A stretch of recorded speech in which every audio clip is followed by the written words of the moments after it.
돌아보면 참으로 험난한 날들이었습니다. 모든 사건은 현금 부자셨던 시아버지의 전 재산이 하루아침에 감쪽같이 사라져버리면서 시작이 되었죠. 이에 시댁의 기둥이 되기로 자처한 저는 시어머니의 식당에 저의 한평생을 바치기 시작했고, 그로부터 10년 뒤 월 매출 2억을 찍는 식당으로 만들어냈죠. 그때 시어머니께서 저에게 말씀하셨습니다. 그동안 고생했으니 이 식당 다 너 가지라고. 그 소식을 들은 불청객이 다 된 밥에 수저를 얹어놓기 위해 쳐들어왔습니다. 자기가 어머님의 큰아들이랍시고 찬물도 위아래가 있다며 자기가 식당을 물려받겠다며 행패를 부리더라고요. 그날 그 행패를 제압한 건 시어머님께서 꺼내든 서류 한 장이었는데요. 이번에도 시어머니께서 저에게 이렇게 말하셨어요. 그 서류에 적혀있는 거액의 빚도 너 다 가지라고 말이죠. 과연 그때 정확히 무슨 일이 있었던 걸까요? 시아버님 전 재산의 행방은 어떻게 된 것이었으며 어머님께서는 왜 하필 어마어마한 빚을 저에게 물려주셨던 걸까요? 그 놀라운 진실을 담은 저의 사연을 지금 바로 시작해 보겠습니다. 신랑으로부터 청혼을 받아 결혼을 약속하게 되던 바로 그 무렵, 사실 저는 남모를 고민거리 하나를 마음에 품고 있었습니다. 그 고민거리는 다름 아닌 양가의 경제적 격차였어요. 당시 저는 모 프랜차이즈 업체 본사에서 마케팅 담당자로 근무하면서 능력을 꽤나 인정받고 있는 사람이었지만 결혼 자금을 모아두기는커녕 변변한 적금 통장 하나 없는 입장이었습니다. 다만 제가 게으르게 살아왔다거나 월급을 흥청망청 낭비하면서 살아왔기 때문은 절대로 아니에요. 오히려 가장으로서 성실하게 살다 보니 그렇게 된 것이었죠. 저희 친정은 원래부터 가난한 가정이었고 형제자매도 많은 편이었는데요. 어머니께서는 신체적인 장애가 있으셔서 경제활동을 하기가 어려운 분이셨기에 집안의 생계는 전적으로 친정아버지 혼자서 짊어지셨었어요. 하지만 집안의 기둥인 친정아버지께서 긴 시간 투병 생활을 하게 되면서 저희 가족의 경제적 상황은 시시각각 궁지로 내몰리기 시작했고, 아버지께서 병환으로 인해 세상을 떠나게 되셨을 무렵에는 그야말로 내일 밥 지어 먹을 쌀 걱정을 해야만 하는 처지에까지 놓이게 되었죠. 그런 와중에 단 한 가지 다행인 점이 있었다면 그건 바로 저였습니다. 집안의 큰딸인 제가 마침 모 프랜차이즈 회사 본사에 정규직으로 취직을 했거든요. 그렇게 저는 친정을 짊어지는 가장이 되어 아버지의 투병 생활 동안 쌓인 병원 빚을 모두 갚아내었고, 동생들 대학교 입학까지 한 명도 빠짐없이 모두 다 시켜주었어요. 그러다 보니 제 생활은 늘 금전적으로 쪼들리게 마련이었던 것이었습니다. 반면에 예비 시댁은 꽤나 알부자 집안이었어요. 저희 신랑은 평범한 직장인이었지만 예비 시아버지께서 목 좋은 자리에 주유소를 여럿 운영하시며 현금 재산을 참 많이도 쌓아두셨거든요. 더욱이 예비 아주버님 내외 또한 제법 성공한 사업가였고요. 시어머니께서는 친정이 명성 높은 종갓집이었어요. 이처럼 양가의 경제적 차이가 워낙에 극심했으니 저로서는 당연히 걱정을 하지 않을래야 안 할 수가 없었던 거죠. 행여 경제적 격차로 인해 결혼을 반대당할지도 모른다는 생각이 들었고, 설령 결혼에 꼴이 난다고 쳐도 한평생 두고두고 밉둥이 취급을 받을지도 모른다는 걱정도 꽤나 컸어요. 그런 와중에 예비 시댁에 첫인사를 드리러 가기로 약속했던 날이 밝았습니다. 당시 저는 온종일 어찌나 긴장을 많이 했던지 미처 작은 선물 하나조차 마련하지 못한 채로 그저 빈손으로 예비 시부모님을 찾아뵙게 되었지 뭐예요. 가뜩이나 걱정이 이만저만이 아니었던 저로서는 그야말로 가시방석이 아닐 수가 없었습니다. 하지만 그런 저에게 돌아온 건 눈칫밥이 아닌 포근함이었어요. 죄송합니다, 어머님. 제가 하루 종일 긴장을 많이 하는 바람에 작은 선물도 하나 준비하지 못했어요. 너무 죄송합니다.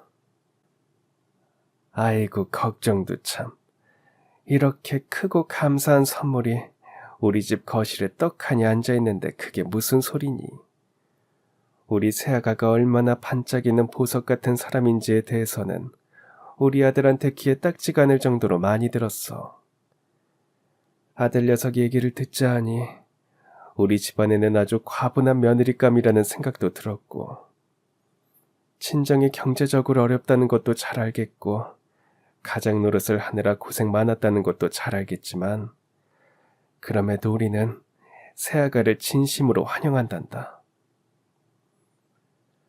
그날 참 감사하게도 예비 시어머니께서는 다소 부족할 수도 있는 저를 진심으로 반겨주셨는데요. 예비 시어머니께서 그러실 수 있었던 이유는 아주 멋진 인생 철학을 가지고 계셨던 덕분이었어요. 원래 결혼이라는 건 서로가 서로의 부족한 점을 채워주면서 살라고 있는 것이란다. 우리 집안 식구들은 비록 돈은 많을지언정 경제적인 어려움을 겪어본 경험이 없잖니.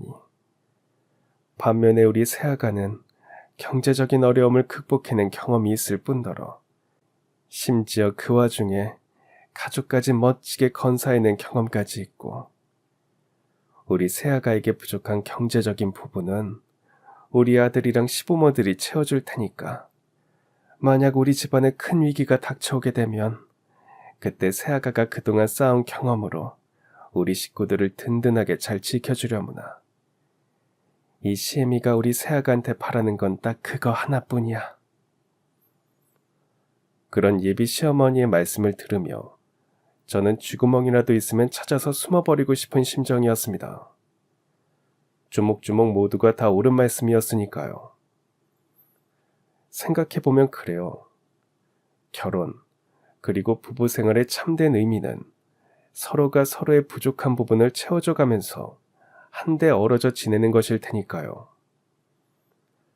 예비 시어머님께서 저에게 하사하신 감동은 거기서 끝이 아니었습니다. 당시 저와 신랑은 별도의 신혼집을 마련하지 않고 시댁으로 들어가서 시부모님을 모시고 살기로 약속한 상태였어요. 저희 두 사람이 다니는 직장과 시댁이 아주 가까운 거리에 있었거든요. 더군다나 예비 시부모님께서 워낙에 훌륭한 분들이셨으니 제가 먼저 시부모님의 그늘 아래에서 지내고 싶다고 뜻을 밝혔습니다. 그런데 예비 시어머니께서 저에게 넌지시 이런 얘기를 꺼내시더라고요. 혹시 실례가 아니라면 양가 상견례를 우리 집에서 하면 어떻겠니? 상견례를 어머님 댁에서 하자고요? 괜히 번거롭지 않으시겠어요? 다른 뜻이 있는 건 아니고 너희 결혼하면 우리 집에 신혼방을 차릴 예정이잖니. 우리 새아가가 앞으로 어떤 집에서 지내게 되는지 직접 구경을 시켜드리면 사부인께서도 훨씬 안심이 되실 게야. 겸사겸사 내가 직접 식사도 대접해드리면 참 뜻깊은 일이 될 것도 같고. 그럼요, 어머님. 저희 식구들에게 집 구경만 시켜주시고 식사는 근처 식당에서 따로 하시는 건 어떨까요? 저희 식구들이 많은 편이라서 직접 식사를 준비하시려면 많이 힘드실 거예요. 그건 괜찮으니까 걱정 말고 우리 집에서 식사를 하면 어떻겠냐고 사부인께 한번 여쭤봐줘. 이래봬도 내가 종갓집 맏딸 출신이라서 음식 솜씨에 꽤 자신이 있거든. 사부인께서도 분명 마음에 들어 하실 게야. 그렇게 양가의 상견례는 식당이 아니라 시댁에서 진행되었습니다. 예비 시부모님께서는 저희 식구들에게 집안 곳곳을 아주 친절하게 안내해 주셨고, 저희 어머니께서는 그동안 고생만 시켰던 딸 자식이 좋은 환경에서 지내게 되었다면서 아주 흡족해 하셨습니다. 심지어 예비 시어머니께서는 저희 식구들을 위해 그야말로 상다리가 부러질 정도의 진수성찬을 직접 장만해 대접해 주셨습니다. 종갓집 따님 출신답게 음식 솜씨가 어찌나 뛰어나던지 요식업 프랜차이즈 회사에 다니고 있던 저마저도 이 정도면 식당을 하셔야 하는 거 아닌가 싶은 생각을 할 정도였죠. 아무튼 그날의 일이 감동적이었던 건 저희 친정어머니께서도 마찬가지셨던 모양이었습니다. 상견례를 마치고 집으로 돌아가는 길에 넌지시 이런 말씀을 하셨거든요. 아주 멋지고 훌륭한 분들이더라. 곁에서 본받으면서 잘 보필해 드리거라. 그날 저는 속으로 다짐했습니다. 친정어머니의 말씀처럼 시부모님을 한평생 곁에서 잘 본받으면서 잘 보필해 드리며 살겠노라고 말이죠. 이후 저와 신랑은 아무런 문제 없이 결혼식을 올리고 부부로서의 삶을 시작하게 되었는데요. 사람 일은 원래가 마냥 좋을 수만 없는 법이라고 하더니만 저에게도 오래지 않아 결혼 생활에 첫 난관이 닥쳐오고야 말았습니다. 그 난관은 바로 아주버님과 형님이었죠. 아주버님과 형님은 제법 성공한 사업가였습니다. 아주버님이 회사 사장이었고 형님이 부사장이었죠. 문제는 빈말로도 절대 좋은 사람들이 아니라는 것이었어요. 우선 아주버님과 형님은 사치가 심해도 너무 심한 사람들이었습니다. 골프장을 뻔질나게 드나들면서 한 판에 몇백만 원씩이나 오가는 내기 골프를 수시로 치지를 않나. 툭하면 명품을 사다가 한두 번 쓰고서는 질렸다면서 옷장에 처박아 두지를 않나. 저로서는 정말이지 이해할 수 없는 행동들 투성이었어요. 사장과 부사장이 일은 거들떠도 보지 않은 채로 놀러만 다니는데 저 회사가 대체 어떻게 유지될 수 있는 건지. 하물며 두 사람은 회사의 진짜 주인이 아니라 월급 사장, 월급 부사장일 뿐인데 대체 어디서 저 큰 돈이 나서 사방에 어마어마한 사치를 부리며 돌아다니는 건지 저로서는 좀처럼 이해할 수 없는 노릇이었습니다. 하물며 아주버님과 형님 내외는 인격적으로도 개차반이 그런 개차반이 따로 없을 지경이었어요.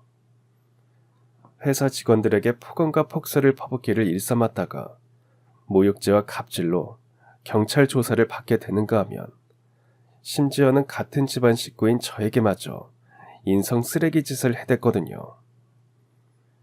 당시 저를 주로 못살게 군 건 형님이었어요. 마치 저를 괴롭히기 위해서 재미삼아 시댁에 찾아오는 것 같았죠. 동서는 결혼할 때 뭐 해왔어? 갑자기 그게 무슨 말씀이세요, 형님? 생각해보니까 동서 결혼할 때 내가 받은 게 하나도 없는 것 같아서 시댁에 해준 것도 하나도 없는 것 같고 시부모님께서 저 자체만으로도 이미 큰 선물을 받은 셈이니까 따로 뭘 준비할 생각하지 말라고 극구 말리셨거든요. 그래서 저희 부부가 덮고 잘 이부자리랑 시부모님 이부자리만 검소하게 해왔어요. 그랬구나. 하긴 시부모님도 오죽했으면 아무것도 해올 필요 없다고 하셨겠어. 상황이 거지 등골 빼먹는 꼴이 되게 생겼으니까 차마 그럴 순 없어서 아무것도 해오지 말라고 하셨겠지. 뭐라고요? 거지 등골이요? 왜? 내가 어디 틀린 말이라도 했어? 그리고 동서, 지금 감히 누구한테 눈을 똑바로 뜨는 거야? 워낙 없이 살아서 예의범절이라는 것도 제대로 못 배운 모양이지? 거기까지만 해도 듣는 제 입장에서는 눈이 뒤집어지고도 남을 일이었을 텐데. 형님, 아니 그 물지각한 여편에는 거기서 그치는 법이 없었습니다. 신체적인 장애가 있는 저희 친정어머니를 조롱하기 일쑤였거든요. 물론 저라고 가만히 당하고만 있지는 않았죠. 일전에 경찰서에서 조사받았던 일은 어떻게 됐어요? 회사 직원분들한테 폭언과 폭설을 일삼다가 고소당했었잖아요. 그 얘기가 갑자기 거기서 왜 나와? 왜 다 지난 일을 굳이 꺼내서 트집을 잡느냐고 트집을. 그러는 형님이야말로 왜 자꾸 저를 무시하는 거죠? 몹쓸 짓을 저질러 놓고 반성하지는 못할 망정. 손윗사람이랍시고 이게 대체 무슨 추태냐고요. 그런 다툼이 반복될 때마다 아주버님이라는 사람은 자기 안사람의 잘못을 꾸짖지는 못할 망정 아주 한술 더 뜨고 나섰습니다. 자기가 형이랍시고 제 남편을 조용히 불러다가 재수씨 관리 잘하라면서 군기를 잡아댔거든요. 그러다가 어느 날에는 뺨까지 때렸고요. 하지만 그러한 다툼의 나날들을 일거에 끝내버린 사람이 있었으니 그분은 역시나 저희 시어머니셨습니다. 당연하게도 시어머니께서는 저희 부부 편이었고요. 아주버님과 형님의 만행을 참다 도저히 안 되겠던지 두 사람을 무릎 꿇려 앉혀놓고서는 이렇게 호통을 쳤거든요. 보아하니 둘째네 얼굴 마주칠 때마다 애 무시하고 군기를 잡으려고 했던 모양인데 너희는 그럴 자격 없어. 손윗사람이랍시고 둘째네 인생에 정 간섭을 하고 싶거들랑 니들 인생이나 똑바르게 살고 나서부터 그렇게 행동하거라. 그런 시어머니의 호랑이 같은 호통 한마디에 아주버님과 형님 두 사람이 일순간에 깨갱하듯 찌그러져 버렸습니다. 이후로는 저희 부부의 눈도 제대로 못 마주칠 정도로 기가 아주 팍 꺾여 버렸고요. 저는 그 일이 너무 신기했어요. 그토록 제잘난 맛에 살던 인간들이 시어머니의 호통 한 번에 찌그러져 버렸으니까요. 그래서 어느 하루는 시어머니에게 슬쩍 여쭈어 보았습니다. 저기 있잖아요, 어머님. 아주버님이랑 형님은 어머님을 왜 그렇게 무서워하는 거예요? 그게 실은 그 녀석들이 너희 시아버지의 통장에 현금이 얼마나 많이 들어있는지를 우연히 알게 되었던 모양이야. 그걸 알게 되던 바로 그날부터 행여라도 내 눈밖에 날까 싶어서 전전긍긍해대기 시작했고, 너희 시아버지가 혹시라도 자신이 먼저 세상을 떠나면 남은 유산 전부를 나한테 주겠다는 유서를 미리 작성해뒀거든. 그럼 결국엔 유산 때문에 어머님을 무서워하는 거라고요? 아무래도 그런 모양이야. 아야, 내가 자식을 잘못 키웠지. 잘못 키웠어. 물론 그건 어머님의 잘못이 절대로 아니었습니다. 세상에서 가장 사람 마음대로 되지 않은 것이 결국에는 자식 문제라고들 하잖아요. 더군다나 시부모님께서는 저희 남편을 아주 좋은 인품으로 잘 키워내기도 하셨고요. 그래서 아주버님은 이를테면 군자 부모 밑에서 태어난 개차반 돌연변이와도 같은 존재일 뿐이었던 겁니다. 아무튼 그런 사정을 알게 된 저는 속으로 시부모님의 곁을 더더욱 든든하게 지켜드려야겠다고 다짐했습니다. 아주버님과 형님이 지금이야 어머님을 무서워하면서 설설 기며 살고는 있지만 언제 천년도 끊어먹을 악독한 작자들로 돌변해서 돈 내놓으라며 시부모님을 위협할지도 모르는 일이었으니까요. 그런 제 마음을 알아주셨던 덕분일까요? 저를 향한 시부모님의 사랑과 총애는 날이 갈수록 커져만 갔습니다. 덕분에 저는 아주 행복한 나날들을 보냈어요. 시부모님의 사랑을 듬뿍 받으며 하루하루 힘차게 살다 보니 집 밖에서 일까지도 술술 풀리더라고요. 저희 회사 역사상 최연소 팀장으로 승진을 하게 되었거든요. 하지만 승진의 기쁨도 잠시, 이루 형언할 수 없을 만치 가슴 아픈 사건이 벌어지고야 말았습니다. 아마추어 시니어 배드민턴 선수로 활동하고 계셨을 정도로 평소 아주 건강한 편이셨던 시아버님께서 갑자기 찾아온 중풍으로 쓰러지시더니 유언 한마디 남기지 못한 채로 세상을 떠나게 된 것이었죠. 그런데 이후로 이어지는 상황이 뭔가 조금 이상했습니다. 시아버님의 장례를 치르던 도중 저희 남편이 아주 뜻밖의 사실을 발견했거든요. 여보, 잠깐 이리 와서 이것 좀 봐봐. 우리 아버지께서 살아생전 현금을 보관해 두시던 주거래 통장들인데 계좌에 잔고가 단 한 푼도 없어. 그게 무슨 소리야? 잔고가 없다고? 어디 한번 봐봐. 진짜네? 잔고가 0원이잖아. 이게 대체 어떻게 된 거지? 아무래도 아버지께서 돌아가시기 직전에 무슨 일이 생겼던 것 같아. 그러지 않고서야 이럴 수가 없잖아. 여기서 잠깐 설명을 드리고 넘어가자면 저희 시아버님께서는 세상 그 누구보다 현금 거래가 아주 익숙한 분이셨습니다. 이는 시아버님께서 주유소를 여럿 운영하셨기 때문이었어요. 요즘 시절에는 어떨지 모르겠지만 저희 시아버님 시절의 주유소에서는 거의 모든 거래가 현금으로 이루어졌다고 합니다. 주유소에 기름을 들여올 때면 그 대금을 현금으로 지불했고 반대로 기름을 팔 때에도 현금으로 계산을 받았거든요. 더군다나 당시에는 요즘처럼 신용카드 거래라든지 계좌이체 거래가 흔한 시절도 아니었었고요. 게다가 저희 시아버님께서는 미래를 내다보는 남다른 해안이 있는 분이셨습니다. 어른 세대들이 투기 목적으로 집과 땅을 무작정 사들여서 값을 천정부지로 높여놓으면 그로 인해 나중에 자식 세대들이 고생을 겪기 마련이라면서 주유소를 운영하며 쌓은 재산으로 집을 사들인다거나 땅을 사들이지 않으셨죠. 그러는 대신에 통장에 차곡차곡 현금을 모아두셨을 뿐이었죠. 즉 저희 시아버님의 주거래 통장에 들어있던 현금은 사실상 아버님의 전재산이나 다름이 없는 것이었는데요.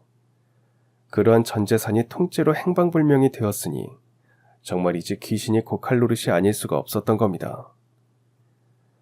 그래서 당시 저희 남편으로서는 아버지께서 임종하시던 무렵에 혹시라도 어떤 범죄에 연루되었거나 혹은 범죄 피해를 입으셨던 것은 아닌가 하는 걱정을 할 수밖에 없었습니다. 이는 비단 저희 남편 혼자만의 걱정은 아니었어요. 시어머니 또한 마찬가지였거든요. 뭐라고? 너희 시아버지 주거래 통장에 잔고가 한 푼도 남아있지 않다고? 네, 어머님. 통장에 찍힌 마지막 기록을 보면 전액이 현금으로 인출된 것으로 찍혀 있어요. 그래서 말인데요, 어머님. 혹시 근래 들어 아버님한테 무슨 안 좋은 일이라도 있으셨나요? 전 재산을 현금으로 급하게 인출해 가셨을 정도면 분명 사소한 일은 아닐 텐데요. 글쎄다. 그럴 만한 일은 전혀 없었던 것 같은데. 주유소 다 정리하고 은퇴한 지가 벌써 20년이 다 되어가는 마당인데. 게다가 은퇴한 이후로는 운동이랑 바둑만 두면서 조용히 지내던 양반이 전 재산을 가져다가 쓸만한 일이 뭐가 있겠어. 제가 생각해보아도 어머님 말씀이 맞았습니다. 제가 며느리로서 그동안 지켜보았던 아버님께서는 운동과 바둑을 즐기며 노후를 조용조용 보내던 분이셨거든요. 갑자기 어디 투자를 하기 위해 전 재산을 인출해서 썼다거나 혹은 몰래 노름빚을 지셔서 그 돈을 갚기 위해 통장을 탈탈 털었다거나 절대로 그러실 만한 분이 아니었어요. 더군다나 당시 아버님의 통장에서 빠져나간 금액을 모두 합치면 단순한 노름빚이라고 생각하기에는 액수가 너무나도 컸고요. 하물며 어디 좋은 곳에 투자를 하셨다면 투자 증서 같은 것이라도 남아있어야 하는데 그런 것들도 전혀 발견되지 않았습니다. 다만 당시 저희 부부와 시어머니에게는 사라져버린 전 재산에 대해 마음속으로 짚이는 구석이 하나 있기는 있었습니다.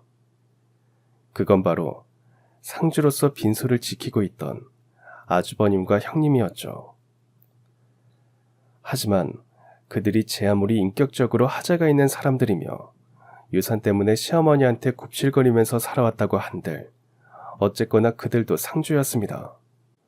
아무런 증거조차 없이 심지어 장례식이 다 끝나기도 전에 함부로 의심을 한다거나 추궁을 해서는 안 되는 노릇이었어요. 만약 꼭 그래야만 한다면 그건 최소한 장례식이 모두 끝난 다음에 해야 마땅한 일이었죠. 이에 저희 부부는 아버님의 장례를 마치고 나서야 아주버님에게 넌지시 물어봤습니다. 지금 저를 의심하는 건가요? 재수씨, 사람 그렇게 안 봤는데 정말 실망이네요. 의심한다기보다는 그런 일이 있었다는 걸 알려드릴 겸 해서 혹시 사라진 전 재산의 행방을 알고 있지는 않은지 물어보는 거예요. 정말 금시초문이세요? 아, 그렇다니까요. 이 서류를 한번 보세요. 제가 아버지 재산에 조금이라도 눈독을 들이고 있었더라면 이 서류에 도장을 찍었겠습니까?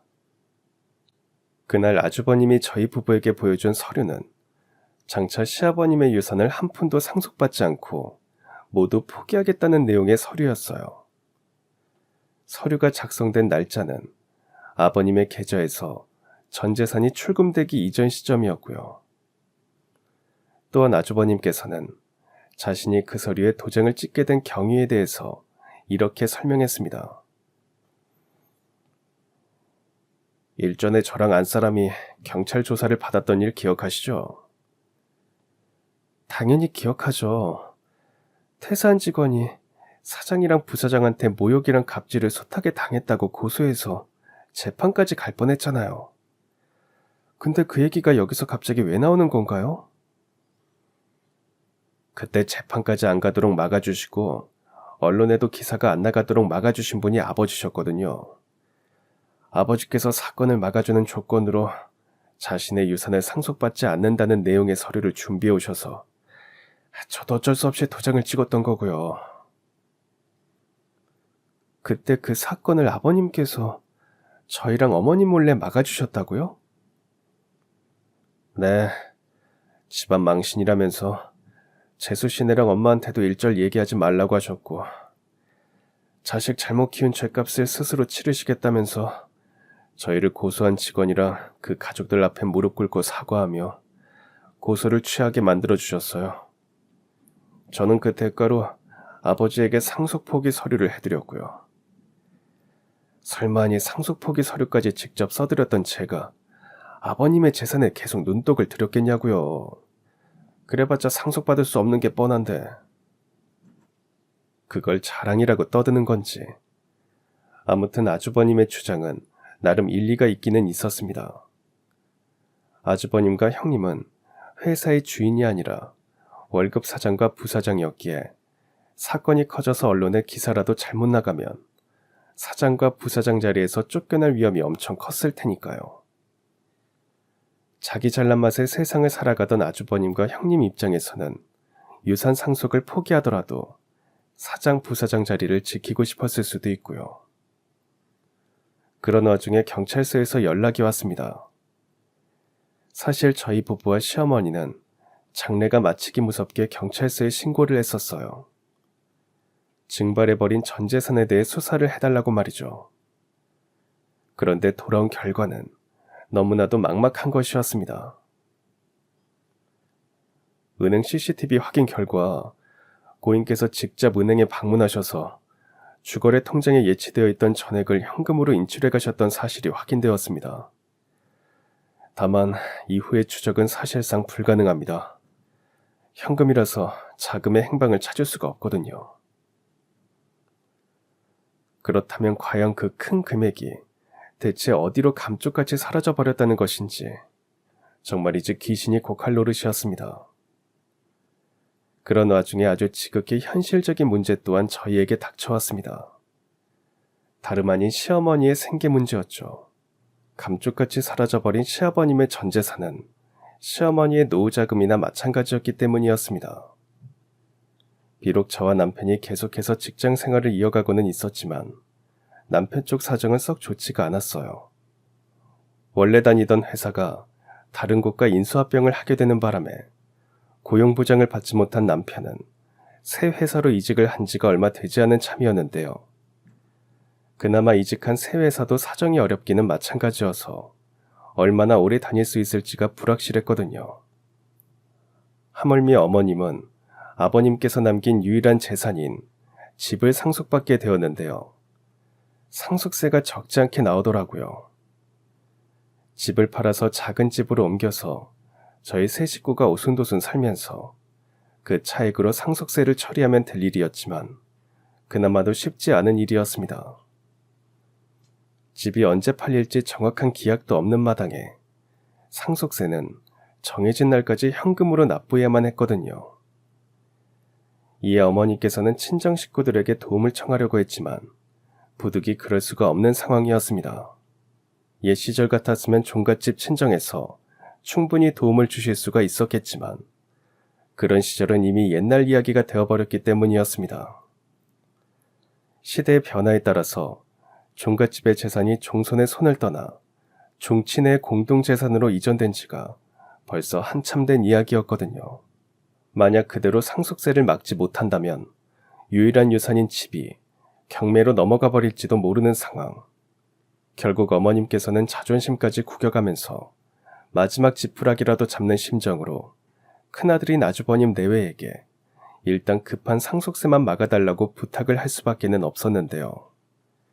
그 인간들에게 효심을 바라는 건 애당초 무리였죠. 지금 나더러 상속세를 대신 내달라는 거예요? 일단 급한 불만 해결해달라는 거야. 집 팔리면 갚아줄 테니까 너무 걱정하지 말고. 됐네요. 부모도 등기대고 발 뻗을 수 있을 때가 부모인 거지. 개털된 마당에 부모는 무슨. 일 없으니까 그렇게 애지중지 감싸고 돌던 둘째랑 재수 씨한테나 손 벌리세요. 시아버님 통장에 현찰이 가득 차 있을 때는 어머님의 말 한마디면 설설 기던 인간들이 통장이 텅 비어버리고 나니까 아나무인 역정이나 부리는 꼴이라니. 만약 여러분 같았으면 참고 넘어가실 수 있었겠어요. 아니죠. 당연히 저도 아니었습니다. 돈 있을 때만 부모고 돈 없을 땐 부모가 아니랍니까? 하물며 공짜로 달라는 것도 아니고 집 팔리면 꼭 갚아주겠다고까지 말씀하시는데 자식이 되어서 도움을 드리지는 못할 망정 이게 무슨 추태냐고요. 그러는 재수씨야말로 낄 때 안 낄 때 구분 좀 똑바로 하셔.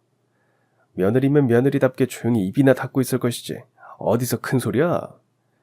전 그렇게 노인네를 돕고 싶으면 재수씨가 능력껏 알아서 하시던가.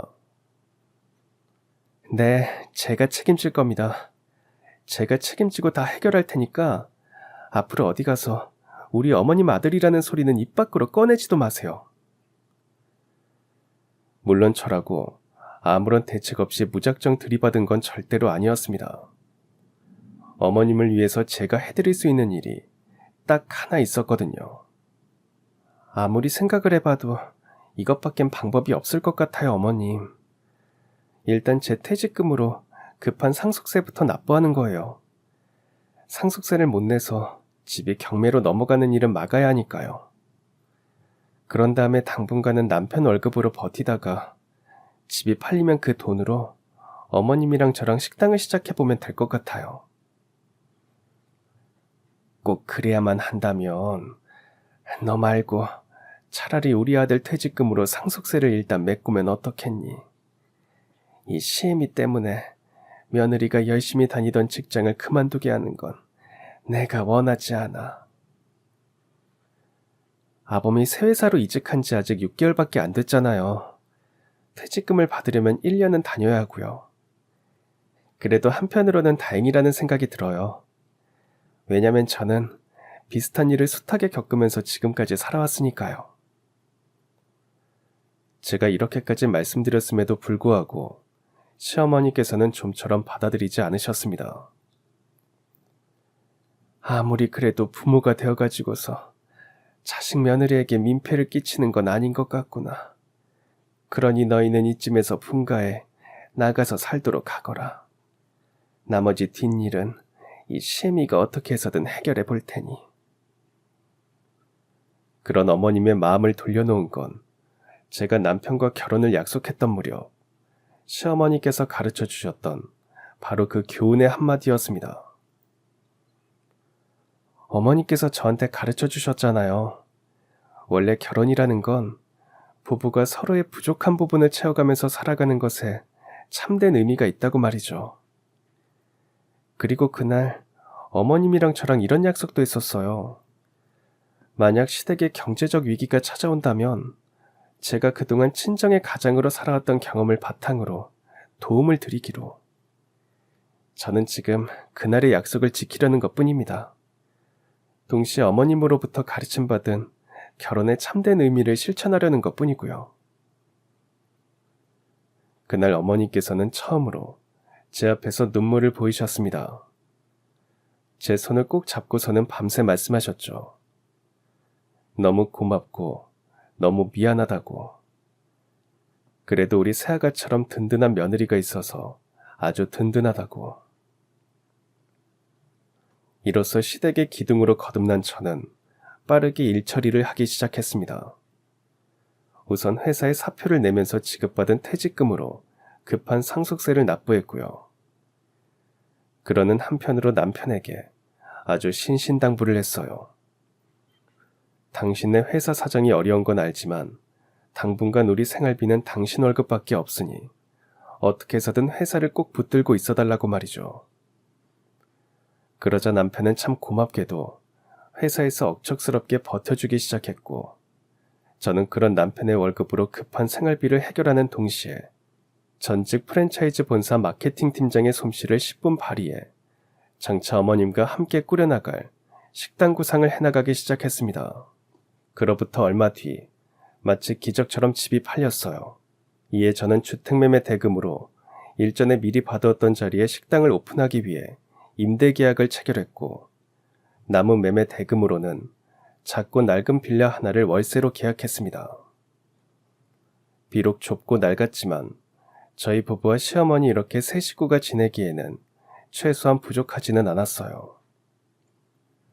물론 제가 그러한 결단을 내리고 일말의 망설임도 없이 곧장 행동으로 옮길 수 있었던 건 시어머니의 음식 솜씨에 대한 확신이 있었기 때문이었습니다. 종갓집 맏딸 출신인 시어머니의 뛰어난 음식 솜씨는 요식업 경력자인 제가 봐도 상업성이 충분했거든요. 다만 원래 식당이라는 게 음식 솜씨만 가지고 번창할 수는 없는 노릇이었습니다. 식당이 유명 맛집으로 거듭나기 위해서는 그만한 운영 노하우와 홍보가 뒷받침되어야만 가능한 일이었거든요. 하지만 그런 건 큰 걱정거리가 아니었습니다. 다른 사람도 아닌 제가 어머님의 며느리이자 동업자였으니까요. 아무리 그래도 너무 자만하는 거 아니냐고요. 글쎄요. 그렇다기보다는 일종의 각오에 가까운 생각이었어요. 지금까지 살아왔던 인생 전부와 업계 경력을 모두 내걸고 어머님의 식당을 반드시 성공시키겠노라는 일종의 결심 또는 각오 말이죠. 더군다나 저는 말만 번지르르 한 사람이 절대로 아니에요. 식당을 개업하던 바로 그날부터 하루에 3시간 이상 잠을 자본 역사가 없을 정도로 최선을 다했거든요. 또한 식당의 경영적인 측면에만 집중한 것도 아니었어요.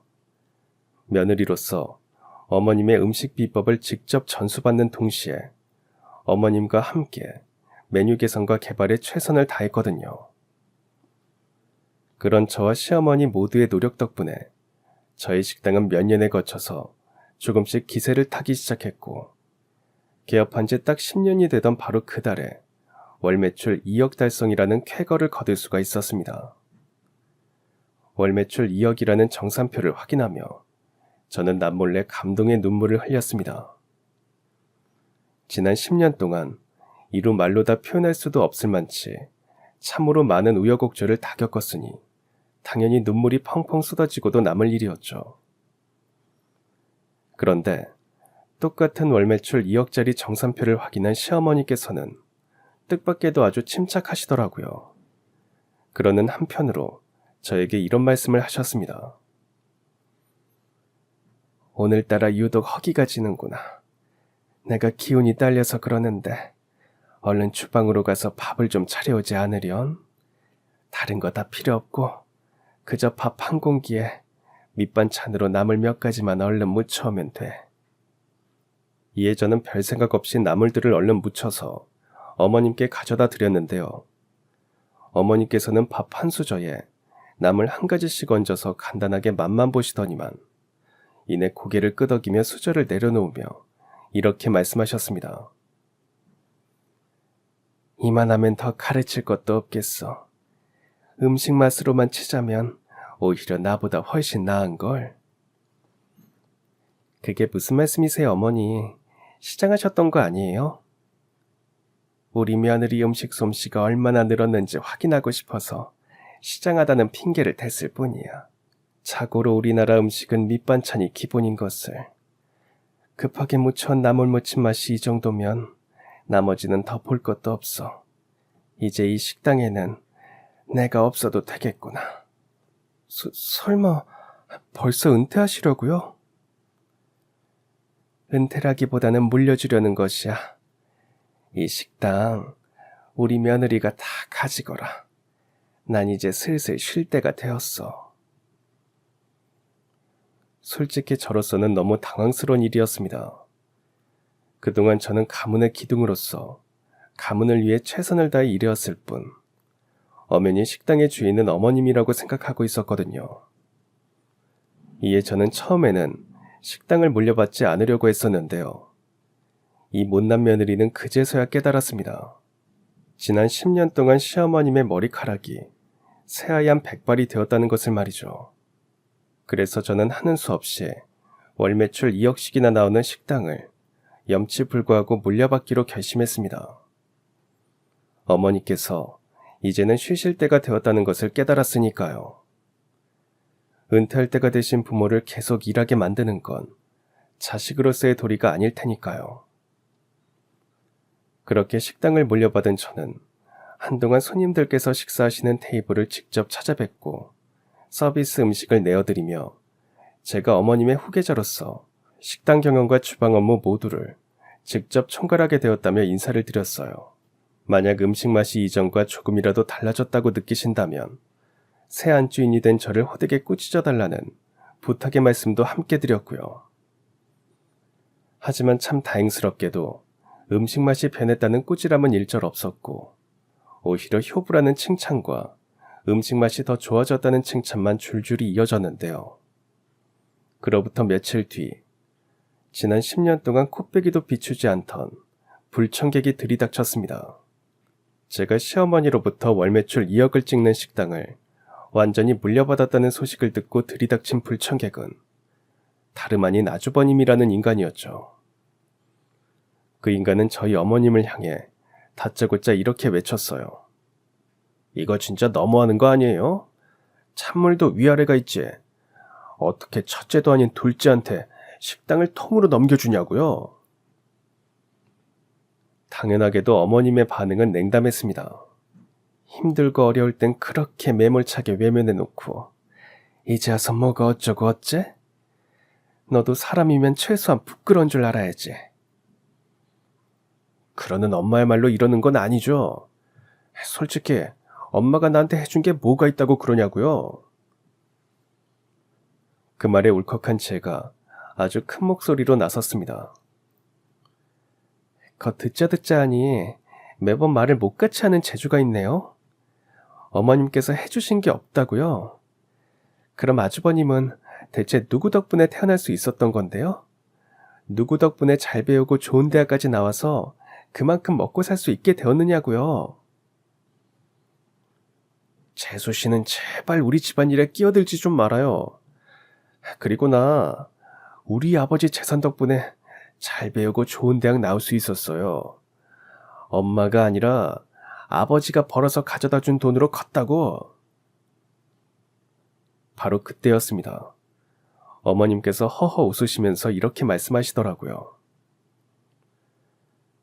그래, 네 놈이 나 몰래 너희 아버지의 돈을 가져가긴 했더구나. 그게 무슨 말씀이세요? 제가 언제 아버지의 돈을 가져갔다고 그래요? 절대로 그런 적 없으니까 생사람 잡지 말고 처신이나 잘하세요. 그리고 내가 큰아들이니까 식당을 통으로 물려받든 아니면 반으로 쪼개서 나눠받든 어쨌거나 내 앞으로 밥상이 먼저 들어와야 맞는 일이잖아. 둘째는 내가 먹고 남은 밥상을 물려받는 게 순서고. 나 참 기가 막혀서 정말. 어디 이걸 보고서도 그런 망발이 입에서 나올 수 있는지 보자. 그렇게 말씀하신 어머님께서는 꼭꼭 잡은 채로 속주머니에 고이 넣어두셨던 서류를 꺼내 그 인간 앞으로 내동댕이 쳤습니다. 그러자 그 인간은 이게 뭐지 하는 표정으로 서류 봉투를 열어보았는데요. 봉투 속 서류를 찬찬히 읽어보던 그 인간의 얼굴이 순식간에 사색이 되어버리더라고요. 아니, 이건 엄마가 이걸 대체 어떻게 가지고 계세요? 벌써 10년씩이나 지난 일인데? 며느리한테 식당을 물려주던 바로 그날 거실에 걸려있던 너희 아버지 사진이 나한테 미소를 지어주는 것 같더구나. 참 잘했다고 말이야. 그래서 마침 눈길이 간 김에 액자라도 깨끗하게 닦아놓으려고 했는데 액자 뒤에서 그 서류가 나왔어. 네 놈이 도둑놈이라는 것을 증명하는 바로 그 서류 말이다. 그렇게 발견된 서류 봉투에는 10년 전 흔적도 없이 사라져버렸던 시아버지의 전 재산에 대한 실마리가 담겨 있었습니다. 그 서류는 아버님께서 세상을 떠나기 얼마 전에 작성된 서류였고, 서류의 내용은 차용증이었습니다. 아버님의 계좌에서 인출되었던 현금 전액 그대로를 그 인간에게 빌려준다는 차용증 말이에요. 그러한 사실을 확인한 저는 그 인간에게 아주 단호하게 캐물었습니다. 이게 어떻게 된 사실인지 똑바로 이실직고 해야 할 거예요. 지금부터 그쪽 입에서 나오는 말이 조금이라도 미심쩍으면 곧장 경찰에 신고할 거니까. 뭘 그렇게 무섭게 말해요, 재수씨. 일단 진정하고 차근차근 얘기를 좀 해봅시다. 진정이고 나발이고 바른 대로 말해요. 이 차용증은 대체 뭐고, 사라진 아버님의 전 재산이 대체 그쪽과 무슨 관련이 있는 건지 물었어요. 그러자 한숨을 푹 내쉰 그 인간은 이내 마침 모든 걸 체념한 사람처럼 진실을 털어놓기 시작했습니다. 지난날 아버님께서 돌아가시던 무렵 아주버님 내외의 회사가 극심한 경영난을 겪게 되었다고 해요. 누적된 적자가 너무 심해서 당장 현금으로 메꿔 놓아야만 하는 상황이었죠. 이에 아주버님 내외는 저희 시아버님을 들볶기 시작했고, 아버님께서는 결국 계좌에 있던 현금을 전부 직접 인출해서 그 인간에게 건네주었습니다. 그 인간은 그렇게 받은 현금으로 회사의 적자를 메꾸었고요. 다만 당시 아버님께서는 그 돈을 그냥 주셨던 것이 아니라 어디까지나 빌려주셨던 것이었고, 그걸 증명하기 위한 차용증을 작성하셨어요. 언제까지 몇 % 이자를 붙여서 상환하겠다는 내용이 담긴 그 차용증이 바로 아버님 사후 10년 뒤 어머님이 가족사진 뒤에서 발견하신 바로 그 차용증이었고요. 즉 그 인간은 아버님의 전 재산을 자기가 버젓이 빌려가 놓고서도 심지어 저희 부부와 어머님이 사라진 재산의 행방을 찾아 발을 동동 구르는 모습을 옆에서 버젓이 보고 있었으면서도 그저 입 꾹 닫고 모르쇠로 읽어냈었던 것이었습니다. 아버님으로부터 받은 금전이 계좌 추적조차 되지 않는 현금이었던 데다가 차용증에 기재된 채무자인 아버님께서 세상을 떠나게 되셨고, 더욱이 다른 가족들은 그러한 사실을 전혀 모르고 있는 상황이었으니 자기들이 입만 꾹 다물어버리면 영원히 그 돈을 갚지 않아도 된다는 알량한 생각에서였죠. 더욱이 기가 막힌 건 당시 아버님께서 그 인간에게 받아낸 서류가 차용증뿐만이 아니었다는 것이었습니다. 그럼 혹시 일전에 그 상속 포기 서류도 그때 작성된 건가요? 모욕죄 고소와 관련된 재판이랑 언론 보도를 아버님께서 막아주시는 조건이 아니라 통장을 탈탈 털어서 돈을 빌려주는 대신 차용증이랑 상속 포기 서류를 작성했던 거 아니냐고요. 그러니까 재수씨 얘기가 다 맞아요. 아버지가 너 같은 자식은 부끄러워서 견딜 수가 없지만 내 자식 때문에 회사 직원들이 고초를 겪는 건 두고 볼 수 없다면서 급한 돈을 빌려주셨어요. 대신 부모 노릇은 거기서 끝이라면서 차용증이랑 상속 포기 서류에 도장을 찍으라고 하시더라고요. 나 참 기가 막혀서. 그래놓고 뭐가 어쩌고 어째요? 아버님 재산이 사라졌던 일과는 아무런 관련도 없다고? 거짓말도 정도가 있죠. 그래서 지금이라도 고해성사하는 거 아닙니까? 오늘 이렇게 솔직하게 털어놓았으니 과거의 내 죗값은 모두 다 해결된 셈이라고요. 하지만 식당 일은 얘기가 다르죠. 내가 상속을 포기한 건 어디까지나 아버지의 재산이었을 뿐이지. 식당은 엄마 재산이니까 큰아들인 내가 둘째랑 재수씨보다 먼저 숟가락을 들어야 마땅한 일이라고요. 바로 그때였습니다. 시어머니께서 또 다른 서류봉투 하나를 꺼내놓으셨어요. 일찍이 아버님께서 모든 유산을 어머니에게 주신다고 작성해 놓으셨던 유언장이었죠. 아무튼 그날 어머니께서는 그 유언장을 앞세워서 이렇게 엄포를 놓으셨습니다. 이 유언장에 따라서 너희 아버지의 모든 유산은 아내인 내 몫이야. 더군다나 채권 또한 상속 대상이고. 즉 니놈은 그 차용증에 기재되어 있는 금액 전부를 채권을 상속받은 나한테 변제할 의무가 있어. 물론 그건 그렇지만 아이 설마 진짜 그렇게 하라고 시킬 건 아니죠? 저 엄마 친아들이에요. 엄마가 배 아파서 낳은 큰아들이라고요. 부모 자식 사이의 천륜을 먼저 끊어낸 쪽이 누구였지? 그건 그냥 실수였어요, 실수. 제가 이렇게 무릎 꿇고 싹싹 빌 테니까 제발 한 번만 봐주세요. 식당도 욕심내지 않을 테니까 그냥 우리 아무 일도 없었던 것처럼 조용하게 지나가자고요. 네? 그래서 어떻게 되었냐고요? 어머니께서 결국 큰아들의 사과를 받아주셨냐고요? 아니요. 천만의 말씀, 만만의 콩떡이죠.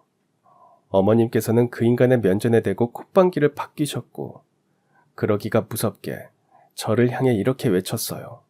예매하느라 채권도 상속 가능한 재산이니까 당장 변호사님 만나서 이 채권도 네가 다 물려받으려무나. 10원 한 장 빼먹지 말고 이자까지 전부 다 받아내서 그 돈 너 다 가지렴. 사랑하는 딸 자식에게 엄마가 주는 선물이란다. 그날 그 인간은 제 바짓가랑이를 붙들고서는 한 번만 살려달라고 싹싹 빌었습니다. 하지만 저는 눈 하나 깜짝하지 않았어요. 어머니께서 저에게 물려주신 권리 그대로를 있는 그대로 행사했죠.